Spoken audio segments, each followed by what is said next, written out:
நான் ஏங்க ஒத்துக்கணும்? பக்கருக்கு ப்ரஷோ போட்டேனேங்க.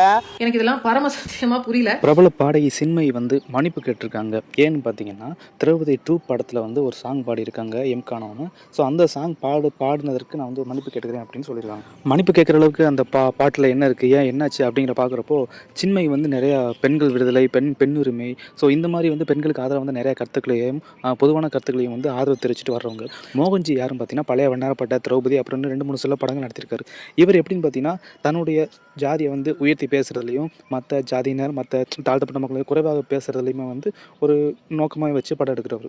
ஸோ அப்படிப்பட்ட ஒரு படத்துல போயிட்டு, நீங்க உங்கள கொள்கைய மறந்து நீங்க எப்படி போய் பாட்டு பாடலாம்? அப்படின்னு நிறைய கொஸ்டின்ஸ் வரப்போ வந்து, இவங்க வந்து இந்த மாரி மன்னிப்பு கேட்டிருக்காங்க. ஜிப்ரான்னு ஒருத்தர் இருக்காரு. அவர் எனக்கு பல வருஷமா தெரியும். அவர் கூப்பிட்டனால தான் நான் வந்து பாடுறதுக்கு வந்து போனேன். நான் வந்து ஸ்டுடியோவுக்கு போய் பாடும்போது கூட அவர் கிடையாது. சரி வந்த வேலைய முடிச்சுட்டு போலான்னு சொல்லி பாட்டு பாடிட்டு போயிட்டேன். ஸோ இந்த மாரி படம் தான் இவருடைய மூவி தான் தெரிஞ்சிருந்தா வந்து நான் கண்டிப்பா பண்ணியிருக்க மாட்டேன் அப்படின்னு சொல்லி விளக்கம் சொல்றாங்க.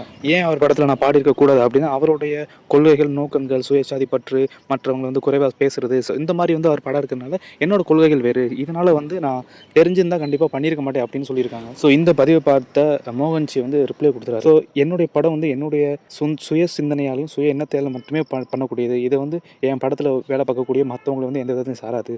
ஸோ வந்து மறைமுகமாக வந்து என்னுடைய படத்துல வேலை பார்க்கக்கூடிய கலைஞர்கள், யாரா இருந்தாலும் சரி, யாரையுமே வந்து குறிப்பிட்டு தாக்குறது வந்து ஒரு கோழைத்தனம் அப்படின்னு வந்து சொல்லி வந்து கருத்தை தெரிவிச்சிருக்காரு. ஸோ இப்படி முரண்பாடாக முன்னுக்கு பின்னா சில விஷயங்கள் நடந்துட்டு இருக்க சமயத்தில் வந்து பேரரசு வந்து ஒரு கருத்தை தெரிவிக்கிறார். என்னன்னு பார்த்தீங்கன்னா, ஒன்றும் இல்லைம்மா, நீ வந்து உனக்கு பிடிக்கலன்னு சொல்லிட்டில, யாருச்சுமே பார்த்து உனக்கு பிடிக்கலன்னு சொல்லிட்டில, உன்னோட வாய்ஸ் நீக்க சொல்லிடு, அவங்க அந்த பாட்டுக்கு கொடுத்த அமௌண்ட் வந்து ரீபே பண்ணிவிடு. இந்த கொள்கை கோட்பாடு அந்த மாதிரி நீ இருக்கல, அதுக்கு எதிரானது தானே.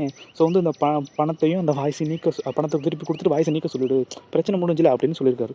ஸோ இந்த மாதிரி கண்டினியூவாக போய்கிட்டு இருக்குது. அடுத்தடுத்து என்னென்ன ரிப்ளை வருது, என்னென்ன கருத்துக்கள் வருதுன்னு கொஞ்சம் பொறுத்து வந்து பார்க்கலாம்.